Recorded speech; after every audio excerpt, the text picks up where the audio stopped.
Hello, Lioness. How are you today? This is Catherine Cooper with the LAIR Studio coming to you with a lunch and learn for today. Today is Wednesday. What is today? Wednesday, May 13th, 2020.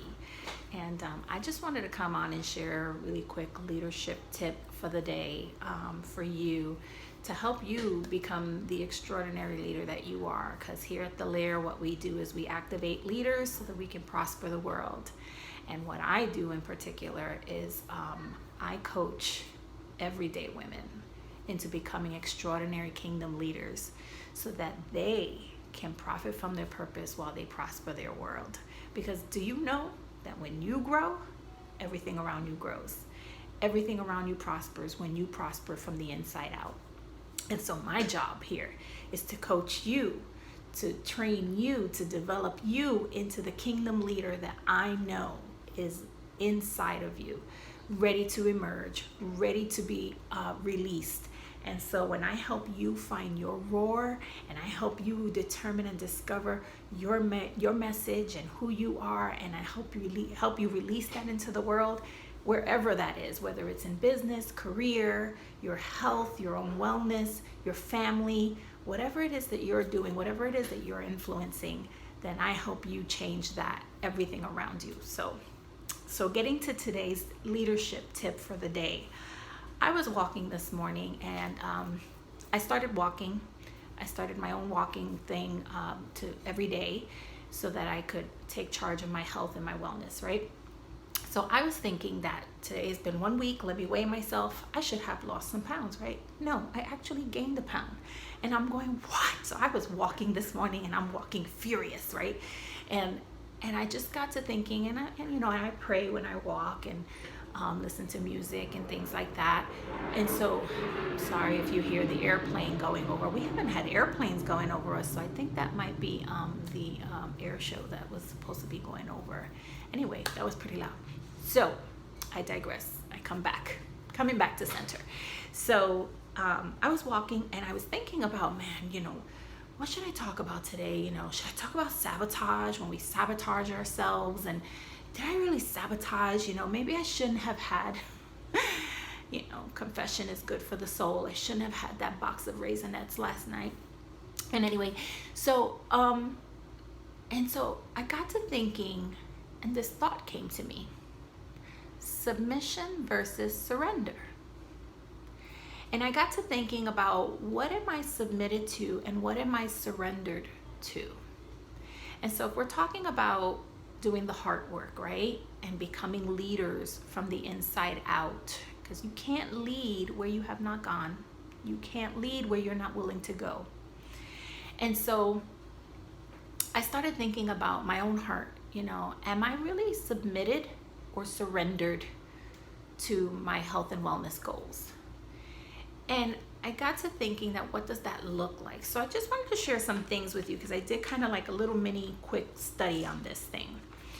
And so when you look at surrender versus submit, the question here really is, where does the power truly lie? Where is the power truly held within surrender versus submit? And so I want to read you some definitions that I read on the Webster Dictionary on surrender and then submit. And then you tell me. Surrender: to give up, hand over by compulsion or demand. It is to cease resistance. It is to abandon oneself to a powerful force, emotion, or influence. Submit: to yield to a superior or authority or will of another person. It is subject to the particular process, treatment, or condition. And so when I think about that, I thought about those two words because that's what came to me. I thought about those two words and I say, we could put all these behavior modifications in place to think that we're doing better or taking charge of something or leading in an area, and we can do all these steps.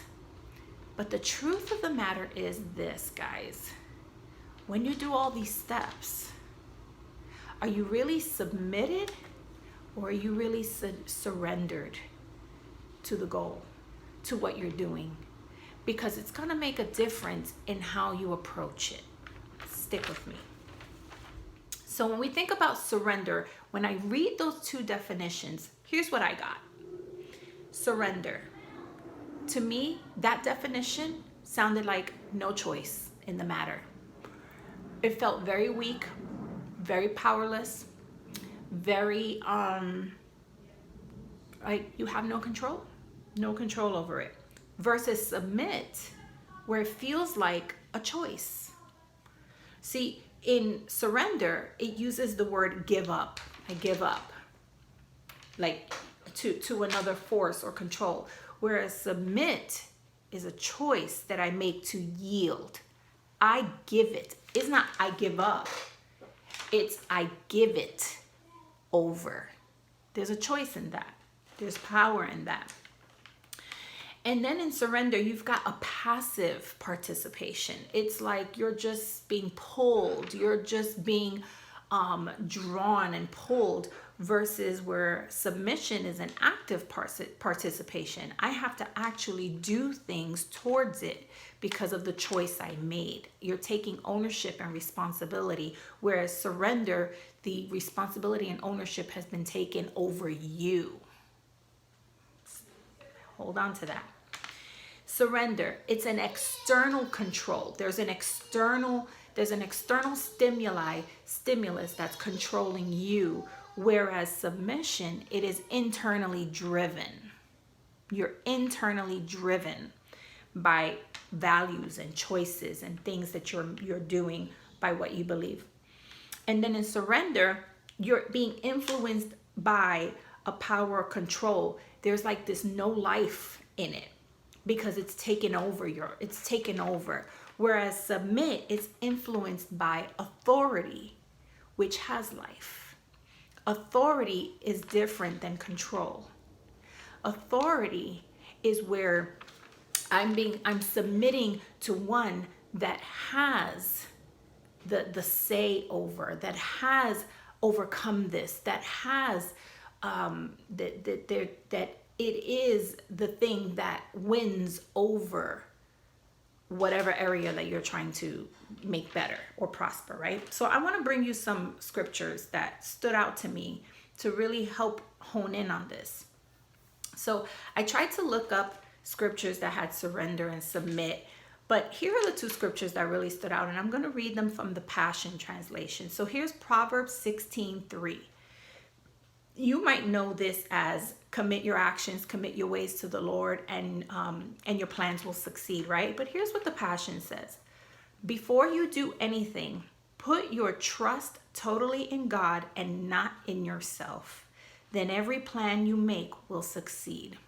And that stood out to me because before you do anything, put your trust, commit your actions. To me, what that is saying, that is submitting my trust, submitting my actions, submitting my plan of behavior modification to the Lord. And every plan will succeed. Then I want to jump over to Romans. Romans 6:16 says, it says in the Passion Translation, don't you realize that grace frees you to choose your own master? So here's the deal. Works forces you to do something. I have to stop eating a certain way. I have to do these things. But grace says you have a choice. You can keep doing what you do, and this is the result, or you can do it a new way, and this is the result of that. Grace frees you to choose your own master, but choose carefully, for you surrender yourself. To what you surrender yourself, you become a servant, bound to the one you choose to obey. If you choose to love sin, which means you miss the mark. Sin is when you come away from God's best for you. And it's not part of his will. It's not part of his plan. It's not part of his intention for you and how he's created you and designed you to be. Sin is coming away from the mark. That's an actual archery term that was used when people would shoot the arrow and it would hit the bullseye. When you come away from that bullseye, that's called sin. So it's coming away from the bullseye of missing the mark, missing what he intended for you. So when you choose to love what was not intended for you from the beginning of time, when your creator created you, he did not create you to be in this format or form or to do these things. It will become your master. So whatever you give yourself over to, it will become your master, and it will own you and reward you with death. Now, it doesn't always have to be physical death. We're talking, it could be a spiritual death. It could be a relational death. It could be when you're going through sickness and disease, that feels like death. It's killing and eating away at life. It's eating away at health. It's taking and robbing from you. That's death.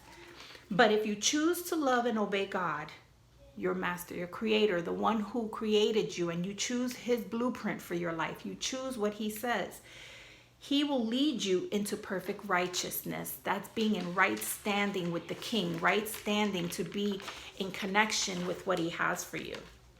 And so after I got to thinking about submit versus surrender this morning, I got to thinking, you know what? If I come with the approach that I'm surrendering myself, I've got to walk every day and I've got to eat right and I've got to, I'm coming from this powerless place. In 2 Timothy 1:7, he has not given us a spirit of fear, but he has given unto us a spirit of love, power, and sound mind. And so if I look at the word submission, submit, there's a power behind that. I'm not powerless in this situation. So I'm yielding myself to a higher authority that knows what's best for me. I'm yielding myself over to a process. And I'm saying, I'm going to do this how this process says, and I'm going to obey it, because there's a command that says life comes out of that obedience. And so why is this important to us as leaders? Why? Because you want to be effective. And, you're going to lead people. And how you lead people is the result of what you're going to receive from them as well. And so if you can't overcome a certain thing in your life because maybe the mindset just needs a little tweaking, there's nothing terribly wrong with the word surrender. I get it. We want to give certain things up, surrender it, because we're holding on to it. But if I'm really not holding on to it, but I have the wrong mindset, like I've given it up, so it's almost like, I don't know, and I'm processing this out loud. Surrender might be the first step. You have to surrender it and give it over. So I've surrendered and given over my comfort for walking, my having to walk in the mornings instead of sleeping later, or things like that. So I've surrendered that. I've given over my comfort. But now my heart has to shift, and I have to submit to the authority of health and wellness and what comes with that. And when my heart submits to the authority of that, then I get real results. Because if all I did was surrender and do the physical action part, but I didn't do the heart part, which is the submit, then I don't see the results. I burn out, I hit the wall. I don't really change everything that comes with it. But when I change my heart with it, when it's a mind, body, and spirit and heart, and all of them come together and I do it all in one, I get true results. True change happens. True transformation happens when you take submission and you bring it together with surrender. Because I don't believe one is bad, one is good. I just believe one trumps the other. Or maybe, no, that's a wrong way to say it. It doesn't trump the other. Maybe it's, they both need each other, hand in hand. Surrender is the physical part of it. Submission is the heart part of it. And you need both to be effective. So I hope this leadership tip helps you. in whatever you're dealing with, whether it's your health, your own health goals. Maybe you're dealing with something with your children. Maybe you needed insight. Maybe you're dealing with something of not giving into an agreement, or maybe something someone else wants that they're really standing for, and you're having a hard time coming to agreement, or they're having a hard time coming to agreement with you, and then it gives you insight to why. Some people will do things physically and not do it in heart, and if you don't have both, you're not effective. It's not 100%. It's not a win-win, and we talked about that yesterday. So when you want the win-win for everybody, even for me, the win-win is that I get healthy and I get well, and I lose the weight that I'm trying to lose and get fit. But it's also that my spirit grows closer to the Lord as I submit to Him and the authority of what He says are the principles of wellness and taking care of my body, because this here is His temple. Anyway, that's a whole other teaching. But anyway, I hope this helps you. So your leadership tip for the day is submit. I started off the video with submit versus surrender, but I think I'm going to end the video with saying submit, surrender, and submit. So it's not versus, it's not either or, it's surrender and submit. So maybe this was a little confusing, but hey, we're growing together, right? That's what matters. So I hope this helps you. Have a wonderful day, and make it count today. Make it count. You could do it. Get up, start over, brush it off, and keep it going. So love you. God bless you guys. Oh, by the way, subscribe to our page. Hit the notification bell so you always get the videos, and hit the like button, because that's what matters. And we have a Facebook page. You can find us at the LAIR Studio FL for Florida. And also we have a free e-course for you on our website, www.thelairstudio.com. And the e-course is called Lioness Rise. It's helping you become that woman of increase and impact. It's helping you become that kingdom leader that you want to be. I know you do. It's in there. Have her come out. Let her roar. Sound your roar. So until tomorrow, we'll see you again later. Bye-bye.